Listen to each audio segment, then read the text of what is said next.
누구도 본 적이 없는, 누구도 본 적이 없는 새로운 일이 지금 이 땅 위에 일어나는, 누구도 들은 적 없는 놀라운 일을 지금 일어나네. 맞습니다. 누구도 들은 적 없는, 누구도 본 적이 없는 새로운 일이 지금 이 땅에 일어나네. 누구도 들은 적 없는 놀라운 일이 지금 일어나네. 이도는 반드시 응답된 전심을 기도하세. 그가 베푸신 그 세상에 전하세. 광야의 길을 만드시고 사막의 강을 만드시는 때도 놀라운 일이 지금 땅에 일어나네. 광야의 길을 만드시는 광야의 길을 만드시고 사막의 강을 만드시네. 때로도 놀라운 일이 지금 이 땅에 일어나. 바로 이 시간 일어납니다. 바로 이 시간이로 지금 이 땅에 일어나고 있습니다. 지금 이 땅에 일어나네.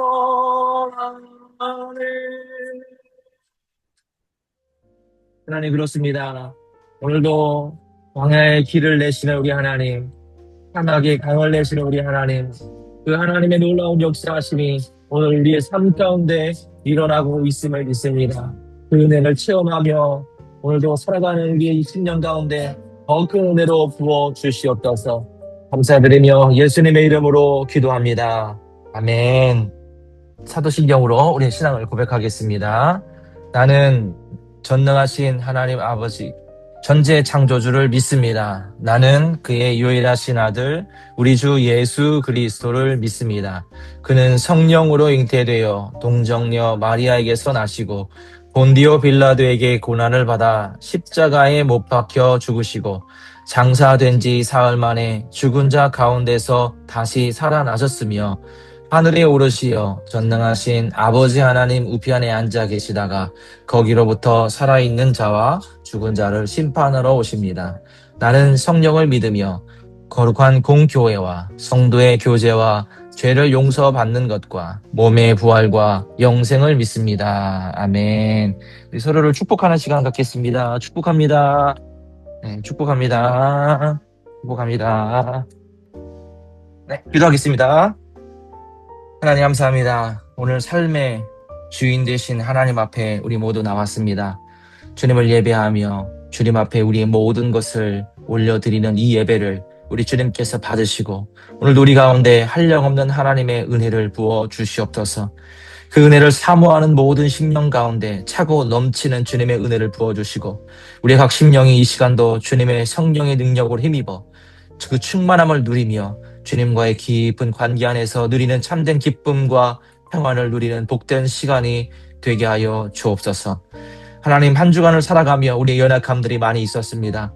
부족하고 넘어지고 쓰러지며 때로는 우리의 연약함으로 인하여 좌절할 때가 있었습니다. 하나님, 그러나 그럴 때마다 우리 주님께서 우리를 다시 한번 붙드시고 주님의 보혈로 우리를 덧입혀 주시며 다시 한번 일어설 수 있는 산 소망이 되어주신 주님께 감사를 드립니다.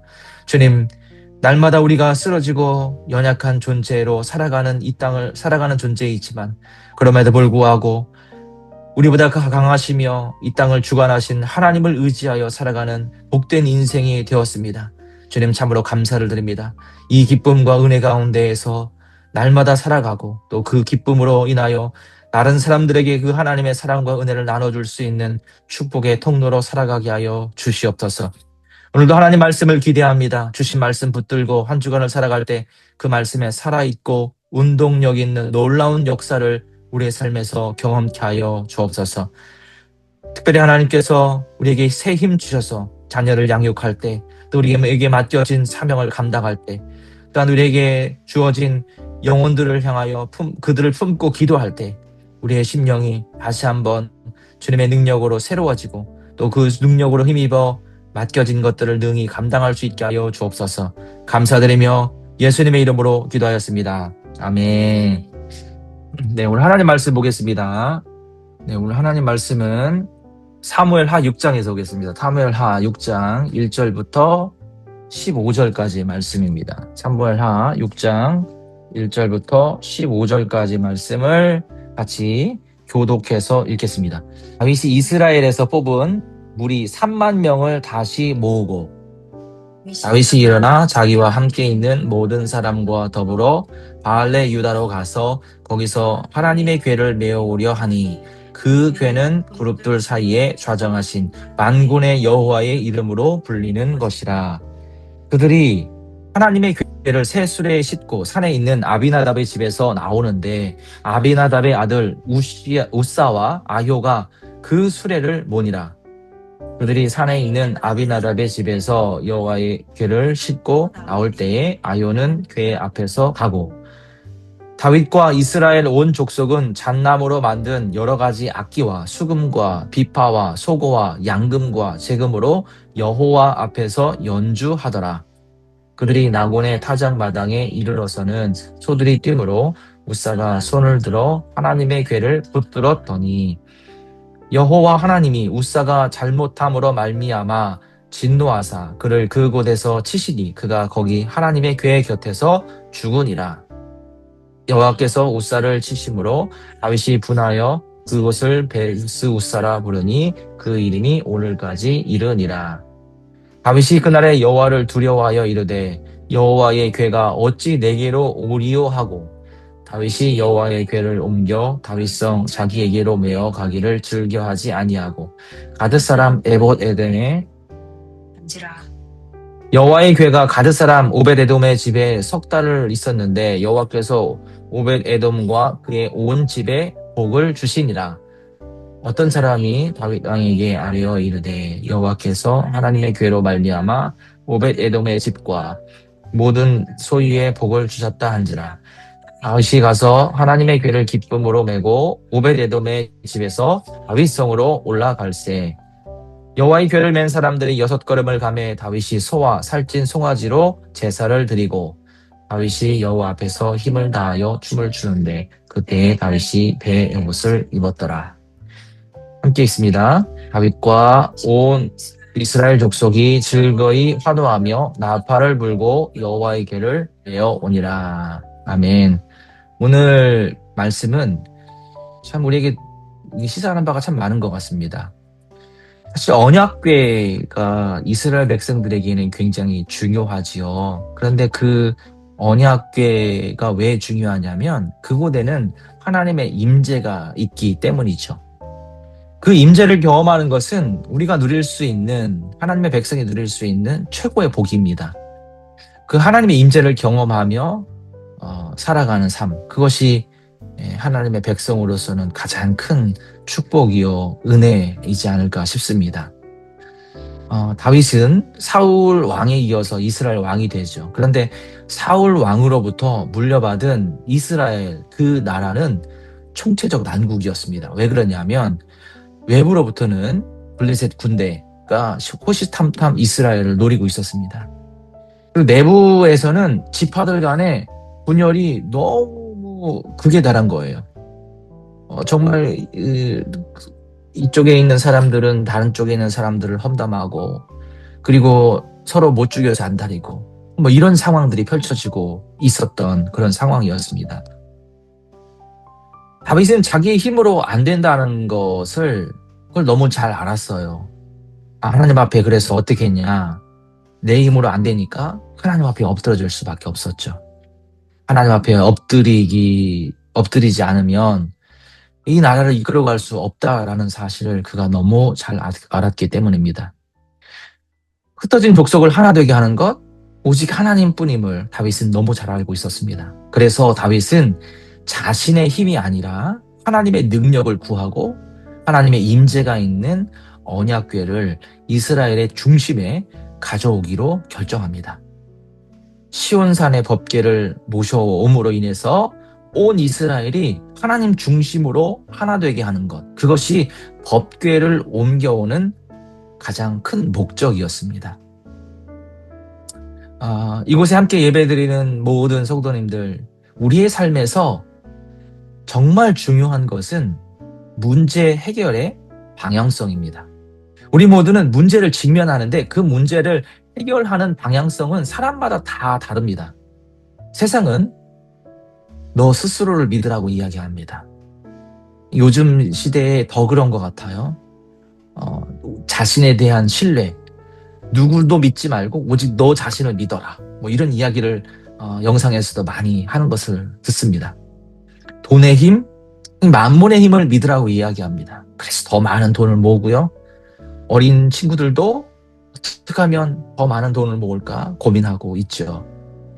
그러나 성경은 정확하게 이야기합니다. 세상의 논리를 쫓지 말고 오직 하나님의 얼굴을 구하라.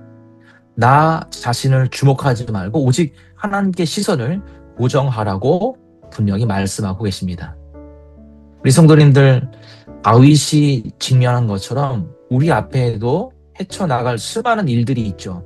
건강, 또 인간관계, 또 자녀의 문제. 정말 자녀들, 이놈들 언제 클까? 막 이런 고민들 많으시죠. 그렇죠? 또 아들만 있는 집, 고민거리가 많습니다. 제가 경험해봐서 압니다. 부모님과 또 배우자, 직장, 우리 인생의 문제들이 정말 끊이지 않습니다. 오직 하나님이 삶의 중심에 계셔야만 능히 이 상황을 헤쳐나갈 수 있죠. 오직 우리는 그러한 상황 속에서 하나님과 연합해야만 하는, 그리고 그렇게 해야만 살아갈 수 있는 그런 인생임을 오늘도 이 말씀을 통해서 다시 한번 붙드시고, 오늘 다윗처럼 하나님 앞에 방향을, 우리의 시선을 고정하고 나아가시는 우리 모두가 되시기를 예수님의 이름으로 축복을 드립니다. 네, 다윗의 시선은요, 근데 하나님의 임재가 있는 언약궤를 향했습니다. 이게 중요한 거예요. 어떤 일이 있을 때 하나님을 향하는 것. 어떤 사람들은 문제가 있을 때 사람을 찾잖아요. 어떤 사람은 또 무당을 찾습니다. 그런데 우리는 어떤 사람들입니까? 어떤 어려움이 있을 때 누구를 찾아요? 하나님을 찾죠. 하나님의 임재가 있는 언약궤를 향한 다윗의 시선이 바로 그런 시선이었습니다. 그래서 다윗은 그 언약궤를 예루살렘으로 가져오려고 3만 명이나 되는 사람을 이끌고 바알레 유다 그 지역으로 갑니다. 거기서 특별히 새로운 수레, 새 수레를 마련하고 언약궤를 실어 나르도록 3절에 했다라고 이렇게 기록되어 있습니다. 다윗은 친히 그 온 백성들과 더불어서 갖은 악기를 가지고 찬양하여, 그리고 그 뒤를 따릅니다. 5절 말씀에 보니까 다윗과 이스라엘 온 족속은 잣나무로 만든 여러 가지 악기와 수금과 비파와 소고와 양금과 제금으로 여호와 앞에서 연주하더라. 이 얼마나 대단한 일입니까? 그리고 그것을 옮겨오는 것이 이스라엘에게 있어서는 가장 최고의 목표였을 텐데, 이 일을 진행하면서 악기를 부르고 여러 악기를 동원해서 찬양하고 또 새로운 수레를 준비해서 옮기고 있는 장면을 보고 계시죠. 그런데 다윗의 이러한 열심에도 불구하고 그 결과가 어떠했는지 6절과 7절을 보면 정말 너무 의외의 결과가 나옵니다. 6절과 7절에 보니까 나곤의 타작마당에 이르러서는 소들이 뛰잖아요. 소들이 뛰는데 웃사라고 하는 사람이 뛰니까 수레에 손을 얹어서 잡아야 되겠죠. 언약궤가 떨어지니까. 그쵸? 그래서 손으로 잡았어요. 손을 들어서 하나님의 궤를 붙들었더니 7절에 보니까 여호와 하나님이 웃사가 잘못함으로 말미암아 진노합니다. 아니, 소가 뛰어갖고 이 언약궤가 떨어질 것 같은데 그래서 손을 얹어서 언약궤를 잡은 것 뿐인데 이게 하나님 보기에는 잘못됐다. 웃사가 잘못했다라고 하나님이 분명히 7절에 말씀하고 있죠. 나곤의 타작마당에 이르렀을 때 이 뛰노는 소 때문에 떨어지는 것을 잡은 이게 무슨 문제일까요? 얼마나 당황스러운 일입니까? 그렇지 않습니까? 이거 뭐 저 같아도 옆에 있었으면 아마도 궤가 떨어진다고 하는 상황이라고 한다면 그 궤를 손으로 잡았을 거예요. 그런데 그 일로 인해서 웃사가 그 자리에서 죽게 됩니다. 다윗과 이스라엘 백성들의 입장에서는 이해가 안 되죠. 갑자기 잔치집이 초상집으로 바뀌게 되는 그러한 상황을 보게 됩니다. 법궤를 옮기는 것, 그 자체가 잘못된 것은 아니죠. 하나님 중심의 국가를 만들겠다라는 것, 그것이 잘못된 것은 아닙니다. 그런데 오늘 이 잘못된 것이 왜 잘못됐냐? 하나님의 말씀에 순종하는 것, 그것과 하나님의 방식대로 옮기지 않는 것, 그것이 얼마나 위험한 것인지를 보여주고 있습니다. 하나님의 일은 내 열정만으로 이루어지는 것이 아니라는 것이죠. 하나님의 일은 내 방식이 아니라 하나님의 방식이 있다는 것입니다. 우리가 아무리 선한 목적과 열심을 가지고 있다고 해도 그것이 하나님의 뜻에 합당한 방법이 아니라고 한다면 하나님이 기뻐하지 않겠죠. 저는 이것을 이제 미숙한 열정이라고 표현을 합니다. 열정은 많은데 이 하나님의 뜻이 무엇인지를 잘 분별하지 못해서 열정만을 가지고 막 하다 보면 오히려 교회의 일을 또 하나님의 일을 그르칠 경우가 종종 있습니다. 그런 것을 가리켜서 이제 미숙한 열정이라고 표현할 수 있겠죠. 그렇다면 우리가 법궤를 어떻게 다루어야 할까? 율법은 언약궤를 옮길 때 반드시 몇 가지를 지켜야 한다라고 이야기합니다. 그 첫 번째가 뭐냐면 반드시 레위인 중에서 고핫 자손이 어깨에 메고 운반해야 한다라고 기록합니다. 그러니까 고핫 자손이 어깨에 매야 된대요. 궤에는 네 귀퉁이에 고리를 만들어서 그 고리에 조각목을 끼웁니다. 그리고서 사람들이 어깨에 메고 운반하게 되어 있어요. 그렇게 만든 겁니다.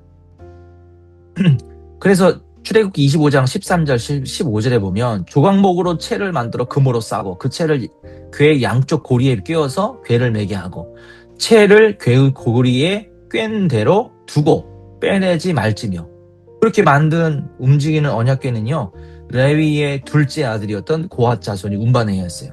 민수기 3장 30절 31절에 나옵니다.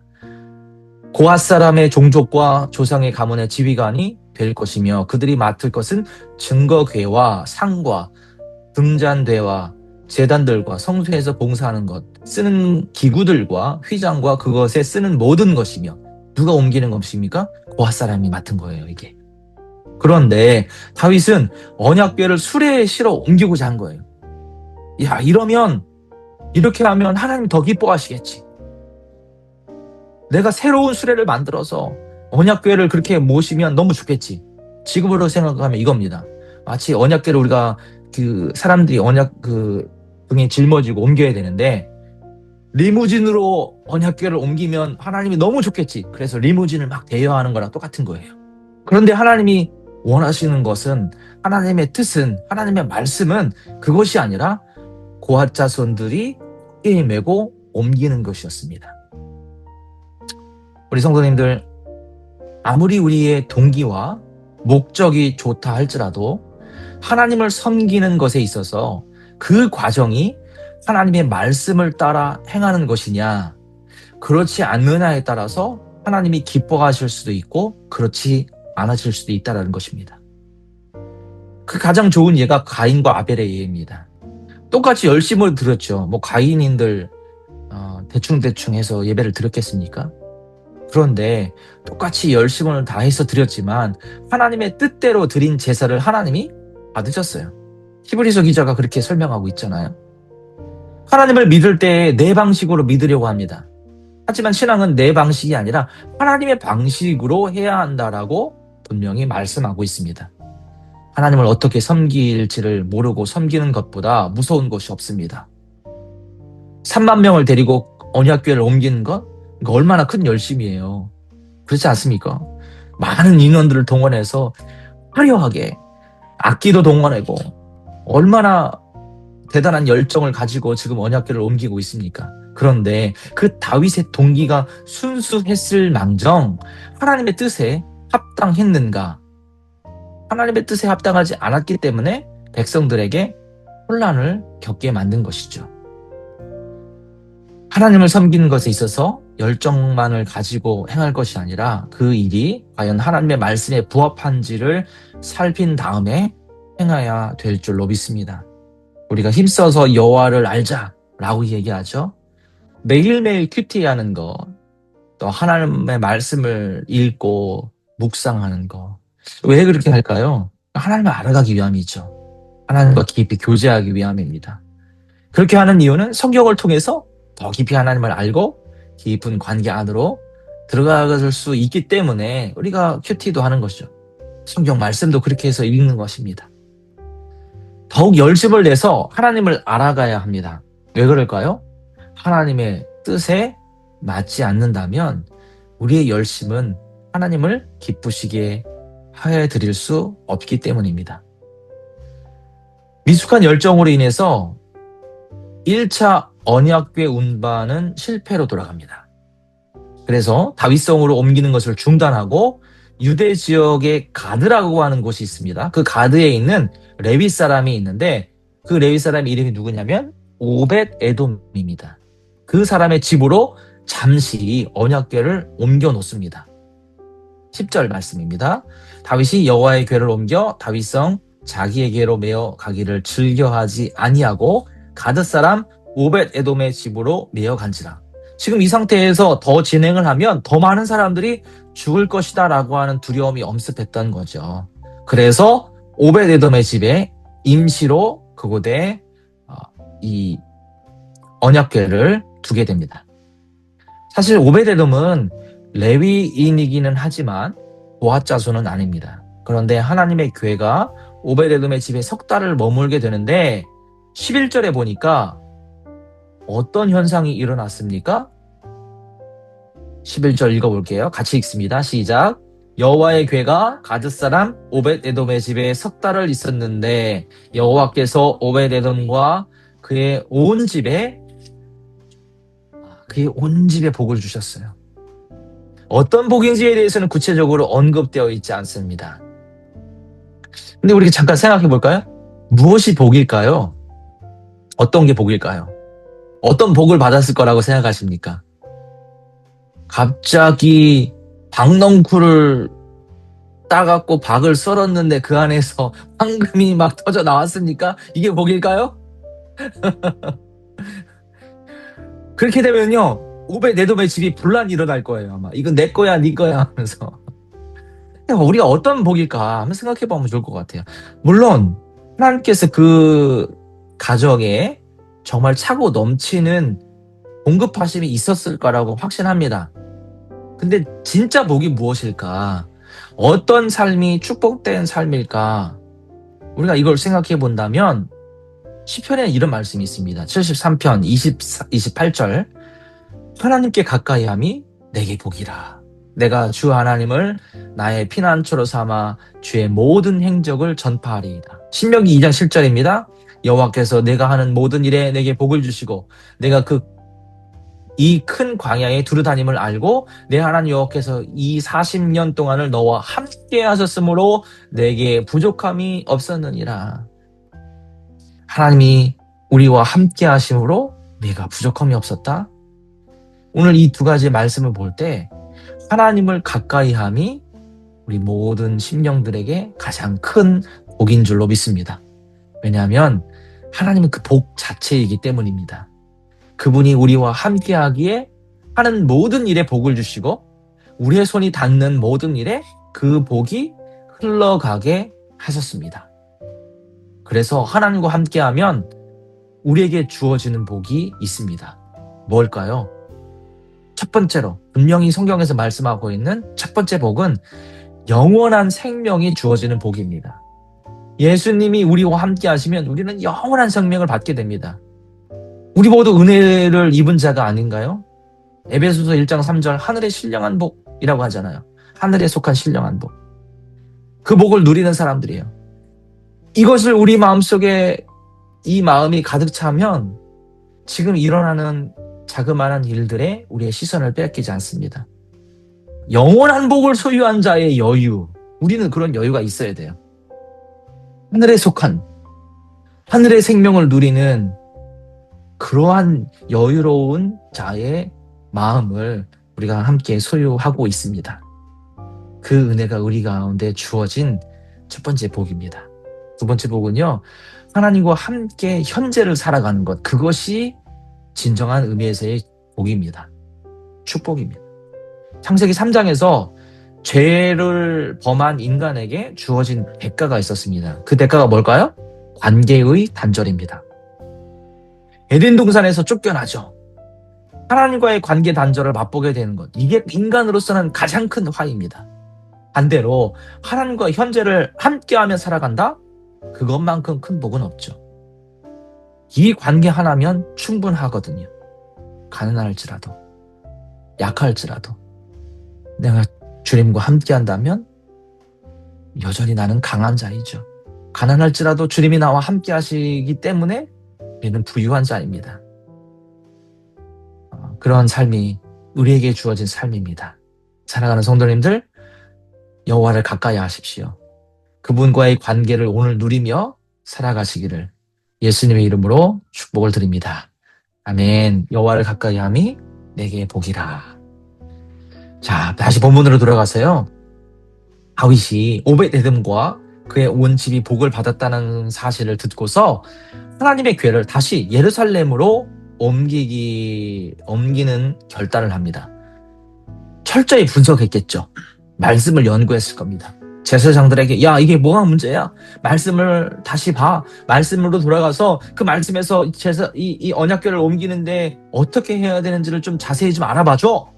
이런 명령을 내렸을 거예요. 분명히.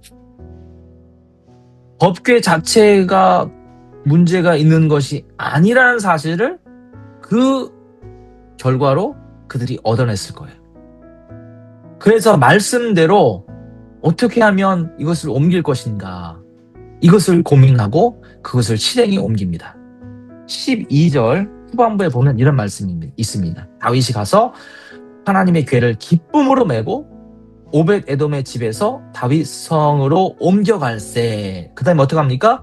6걸음을 가고 소와 살찐 송아지로 하나님 앞에 예배를 드립니다. 언약 여호와의 궤를 맨 사람들이 6걸음을 가매 다윗이 소와 살찐 송아지로 제사를 드리고 하나님 앞에 예배 드리고. 우리의 모든 열정은 말씀 위에 세워져야 합니다. 하나님의 말씀을 보고 그 위에서 그 말씀대로 지금 12절 13절에 실천하고 있는 거예요. 메고 가다가 예배드리고 다시 6걸음 가다가 예배드리고. 말씀에 그렇게 기록되어 있거든요. 그래서 하나님의 뜻 위에 서서 실행에 옮기는 다윗과 그 백성들을 보게 되죠. 하나님의 뜻 위에 설 때에야 비로소 선한 열매를 거두게 됩니다. 신명기 5장 32절 33절 말씀 이렇게 기록되어 있습니다. 그런즉 너희 하나님 여호와께서 너에게 명령하신 대로 너희는 삼가 행하여 좌로나 우로나 치우치지 말고 너희 하나님 여호와께서 너희에게 명령하신 모든 도를 행하라. 그리하면 너희가 살 것이요 복이 너희에게 있을 것이며 너희가 차지할 땅에서 너희의 날이 길리로다. 말씀 위에 서는 우리 모든 성도님들 되시기를 예수님의 이름으로 축복을 드립니다. 아멘. 그러면서 12절에 이 말씀과 함께 우리의 삶의 태도가 나옵니다. 어떻게 해야 되냐? 12절에 보니까 다윗은 하나님을 삶의 중심에 모시기 위해서 말씀대로 행함과 동시에 기쁨으로 언약궤를 옮깁니다. 다윗이 가서 하나님의 궤를 기쁨으로 메고 기쁨으로 행하는 거예요. 하나님의 일을 할 때 우리가 그냥 마지못해서 시키니까 행하는 것이 아니라 와갖고 야 이거 해야 돼 라고 해서 마지못해서 하는 것이 아니라 14절에 보니까 다윗은 힘을 다해서 춤을 추며 언약궤를 맞이하고 있습니다. 기쁨으로 맞이하고 있는 겁니다. 그래서 예배 드릴 때에도 예배 드리자. 성도님 주일 예배는 드리셔야죠. 아니 금요 기도회는 항상 드려야 되는 거 아닙니까? 이렇게 해서 끄집어 와서 예배 드리는 것이 아니라 이곳에 계신 분은 어떻습니까? 기쁨으로 오신 거 아니에요? 이게 하나님이 기뻐하는, 이것이 하나님이 받으시는 그런 예배라는 거죠. 하나님을 기뻐했던 다윗, 그 모습을 하나님이 기뻐하셨습니다.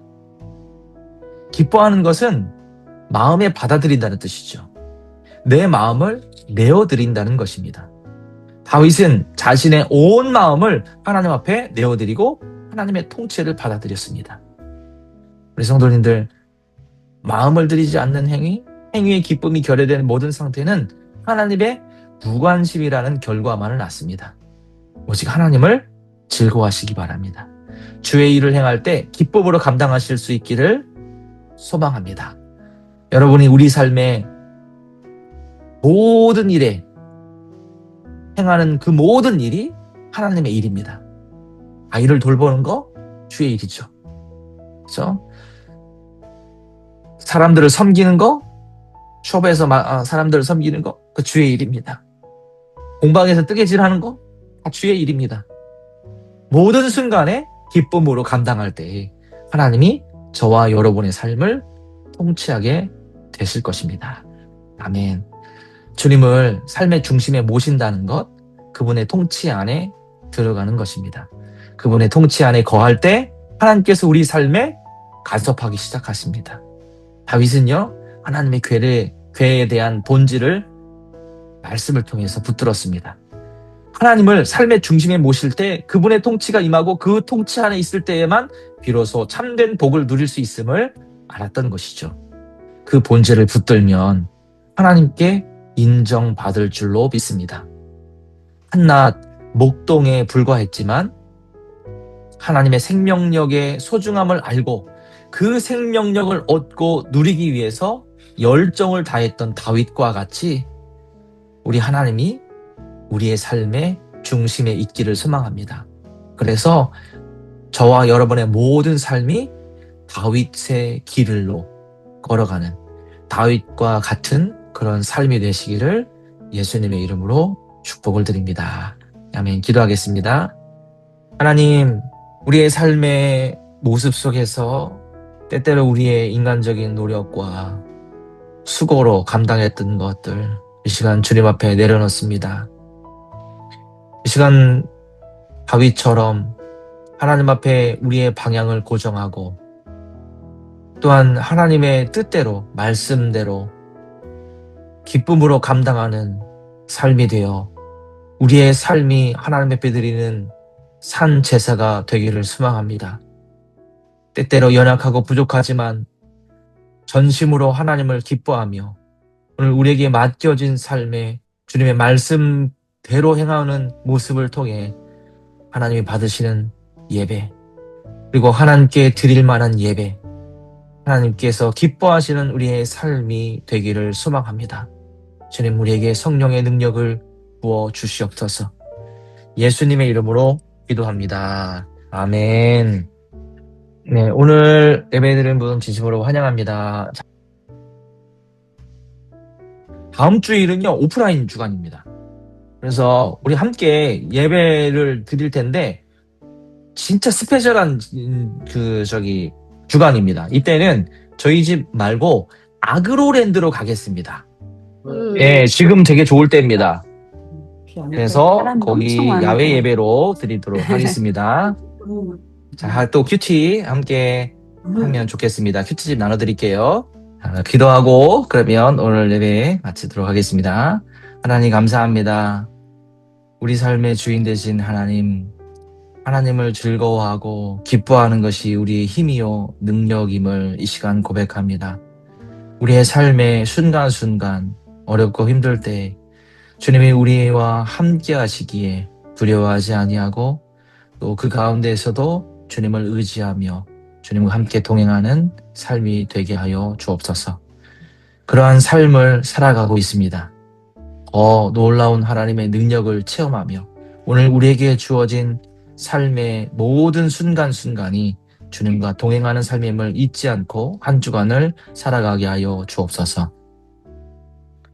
이제는 우리 주 예수 그리스도의 은혜와 하나님 아버지의 크고 놀라우신 사랑하심과 성령님의 교제하시고 교통하심이 이제 우리의 모든 방향성을 주님께 향하고 주님의 통치하심 아래 걸어가기를 소망하는 모든 성도님들 위해 그들이 하는 사업과 가정 위에 이제로부터 영원토록 함께 하시옵기를 간절히 축원하옵나이다.